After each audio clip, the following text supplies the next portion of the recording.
All right, let's start with Barcelona because everybody is talking about Barcelona. They just thrashed Real Madrid 4-0 at Santiago Bernabéu. I think I watched the match and I thought, and everybody agrees that they could have just won 7-0 because they lost a lot of chances. Aubameyang could have got a hat-trick. He got a brace. After the match, Shakira's husband, that's how he's more popularly known as, Gerard Piqué, otherwise known as by some people, claimed we are back. Please give me your 2 cents, 2.2 cents in fact. Then what the hell just happened at Santiago Bernabéu, and Barcelona, are they really back, or this is just the first step in their long road back to dominance, because you can just lose the next match? Yeah, I think dominance is, I wouldn't go far as they're back and they'll dominate football anymore. But yeah, this is like a first major step towards it. I just like the fact that, despite all the financial mess and crazy shit happening in the early part of the season, somehow like all their crazy things that they did in the January transfer window seems to be gelling and falling in place. And like Aubameyang has suddenly transformed, and it's suddenly that's the final piece that Xavi was missing somehow. But yeah, everything seems to be falling in place. I don't think they're still there yet to dominate football. I don't think they are still the strongest team in Europe. They really had to fight hard to get out of that Europa League, whatever, round of 16 or round of 32. Correct. So it's I don't think they're back, but I was shocked at how Real Madrid were playing. Just because there was no Benzema, the whole team looked like what the fuck. It didn't look like the Real Madrid side who beat PSG. Yeah, the whole Modric experiment did not work, and Aubameyang, sometimes you get this feeling with people when they're doing certain things, it's not for money, but they want to go out and perform. He had the skills, then he had the right mindset. Let me go out there, let me play, and I want to play for Barcelona, not make £200,000 extra and play in some Qatari league or something. But and somehow, I think somehow I feel it's a win-win, right? Arsenal are doing really well without him. Arsenal are definitely going to finish 4th. So I guess everyone wins. Aubameyang is proving to the world that he's not a spent force and he's not the bad boy made out to be. And Arteta is hey, I've got my iron fist. I screwed the big player and I'm still finishing in top 4, which no one expected. So crazy things happening. Well, they're definitely going to finish in top 4 at the expense of United. But anyway, let's talk about Barcelona a little bit more. Let's talk about Lionel Messi. There are some rumors. I mean, do you think that he can actually come back to Barcelona? Because I think he'll have to play like Dani Alves, who actually gets €1 a month. So 0.25 cents or whatever it's called per week.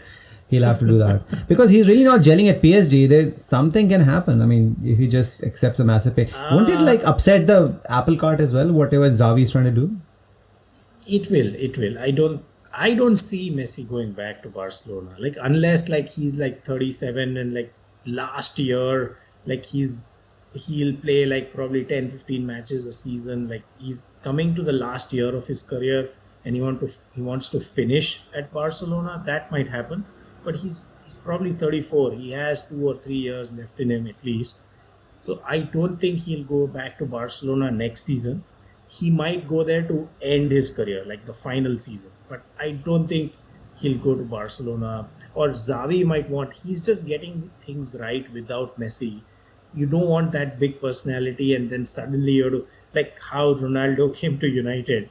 And people thought that this is the perfect signing, blah, blah, blah. But it kind of completely took the dressing room apart in terms of managing that big of a player and a personality, and I don't see that happening. All right, fair enough. I think it is still a possibility because people are really emotional and a lot of other things, and I have a feeling that he might leave PSG. But let's see. Let's wait and watch. We'll talk about it. Keep looking at this space. All right. Let's talk about Chelsea because everybody's talking about Chelsea. 222 billionaires have lined up to buy Chelsea. Bidding wars will take place and the price will be as close to what Roman was asking earlier, which is £3 billion. Now the big question is, why isn't Mukesh Ambani bidding for Chelsea? I mean, the I mean, as per Forbes, I just checked the other day, the Guju bloke has worth 67 billion pounds. So 3 billion pounds is loose change for this guy. Won't you want this guy, the Guju, to rule Chelsea? His house, Antilia, is worth 2 billion. It's in somewhere in Bombay. Okay, lots, like too many thoughts in my head. But before I answer Ambani's bid for Chelsea or no bid for Chelsea, by the way, I just want to tell our few viewers that, by the way, we are a part of consortium who has bid for Chelsea. we put in two rupees each, and we are a part of like 10 out of the 10 like consortium of people who bid 2 billion. Like we have 2 pounds. I'm sorry, we had to break our bank to convert that rupees into pounds. So we are a part of that consortium, and we bid 2 pounds each. So please support our consortium. We'll put the link in the description. So check it out. Put in your comments. Now coming back to Gujubhai Ambani, if he takes over Chelsea, I wouldn't be surprised that people will be eating thepla and beer and watching the match. It will be called Reliance Stadium, first of all. I somehow feel that we've not reached that stage. Like Ambani is probably the only guy who, in the world of super billionaires, right? These are not ordinary, like, oh, I'm worth $1 billion, or like I'm a billionaire. These are like super rich guys who can do crazy shit and afford like almost anything under the sun. He's one of the only, like probably the only Indian to have that kind of wealth. I just don't see us like spending that kind of crazy amount. And he thinks like a businessman, right?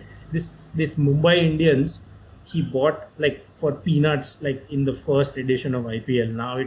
Now Mumbai Indians would be worth like $2 billion, right? If tomorrow someone wants to buy, if like Lucknow Super Giants can go for like $1 billion, Mumbai Indians would be $2 billion. So correct. And I think if he doesn't understand football or is not passionate about it, I don't think any Indian billionaire would. I remember, I think Venky's from Pune like had bought Blackburn Rovers. And that took them down all the way to freaking championship, and then all the way down to even third division. Now they're back in championship. Yeah, so I mean, I hope some Indian will own like a Big Six club in the Premier League in the future. But yeah, till then, fingers crossed. Yeah, as long as it's not Anil Ambani, because he'll take it all the way to the ground, like he has done for every other company he's been there for. All right. Now I don't think he has enough money to bid for anything else. So no, Bhaiya will give him money. That's what I'm saying. Bhaiya has been like, he's been paying for he's paid for his all court cases, everything, his loans he paid, because mummy has actually said like, pay for Bhaiya, pay for your younger brother. All right. So 2 months ago, I'm not even sure this is like a sort of like question I wrote before, but whatever happened. So this is like, you can just answer quickly. So Barcelona looked all set to miss the top 4 in La Liga. Now fast forward 8 weeks, Barcelona looks all set to finish in top 2. Is Xavi the next Guardiola? I mean, it's a relevant question still. Or is it too early? Well, again, it's too early. I hope, like I wish he turns the club around, and he's not Ole Gunnar Solskjaer for United. So no, he's a tough taskmaster, so it's different than Ole Gunnar Solskjaer, who's just trying to make everybody his buddy and everything. Yeah, I just think the second season, like this season, probably he is overachieving because the expectations were low. Even if he didn't do well, people wouldn't throw brickbats at him, because the problems at Barcelona, like, it's not his fault, but he's definitely punching above his weight. But I would hold my judgment till season 2, because usually season 2 is the tough one, because the act to follow after a good season is what defines you as a good manager. So I would probably next year, this time, like, we'll see where Barcelona are under Xavi, and then I'll probably make my judgment then. All right, fair enough, because that will be the real eye-opener and the real test what happens next season. If they don't win the La Liga next season, it will be over also. There will be a lot of pressure, and he will be, under the pump. All right, so since they spent £100 million in the January window, they have won 6, drawn 2. I'm obviously talking about Newcastle, another Saudi-owned club which nobody cares about anymore because they're not Russian, so they can go around killing other people. So I know they have lost the last two matches. They were unlucky against Chelsea, and God knows how they lost to Everton. Okay, nevertheless, they have been playing fluent football and they don't fear anyone. Do you think, again, big question like this, are Newcastle the next Chelsea, and which year will they finish top four, and which year they will win the Premiership? You have to predict right now. Top four is I don't easier think- question. I don't think they are there yet. I don't think Eddie Howe is going to be the manager who will win them their first title. That's my bold prediction. I just Conte. think they are still 2 years away to probably be taken seriously. See, there was obviously this money is going to bring them, like, was going to bring a bounce to Newcastle. I'm surprised it took them the Jan transfer window for that thing to happen. Uh, but I just think, again, like, this season they were all like, the money was always going to propel them out of the relegation fight. uh, it's just how next season pans out. It's like, I'm just thinking of how everything went wrong at United, right? They finished second. They also spent 100 million pounds and got in Ronaldo and like other superstars. Around And Sancho and everything. everything More than fell that, yeah. apart. Instead of like going up or even staying or maintaining, completely the club went to shit. And same thing might happen to Newcastle. I'm not saying it will. What happens is, when you have too much money, so you are a shit team and you got in a few players, you start playing well. Now, if you have too many good players and not a strong enough manager to maintain, like, how do you deploy your resources? That might be a problem. So even Man City, it took a couple of years, like Mark Hughes and a few others tried before finally they won the title after, I think, 3 years of the Saudi ownership Under Mancini, I believe, yeah. under Mancini. Yeah, I think these guys also will take 2 to 3 years to be there or thereabouts. I think 2025 might be their year where they might be in the top six or top seven, or however, whatever that club is going to be called. But again, I don't see them winning the Premier League for the next 3 to 4 years. 3 to 4 years, and then you say like in the next 2 years they can actually finish in top four. I mean, that's No. that's a closeted Newcastle supporter right there. Big fan, and I think you have put some money in this consortium as well. Probably more than £2. I think Newcastle can finish in the top six, like Europe. They might get European football in the next 2 years at the expense of either United, Arsenal, or Tottenham. Well, there is a lot of European football. It's like a You can just I'm finish not- wherever. You can still fuck get the European Conference football. League. I'm saying Europa League, which is top six. Yeah, that's Every going too year- far. Every year, these like three teams will be shitty out of the top six.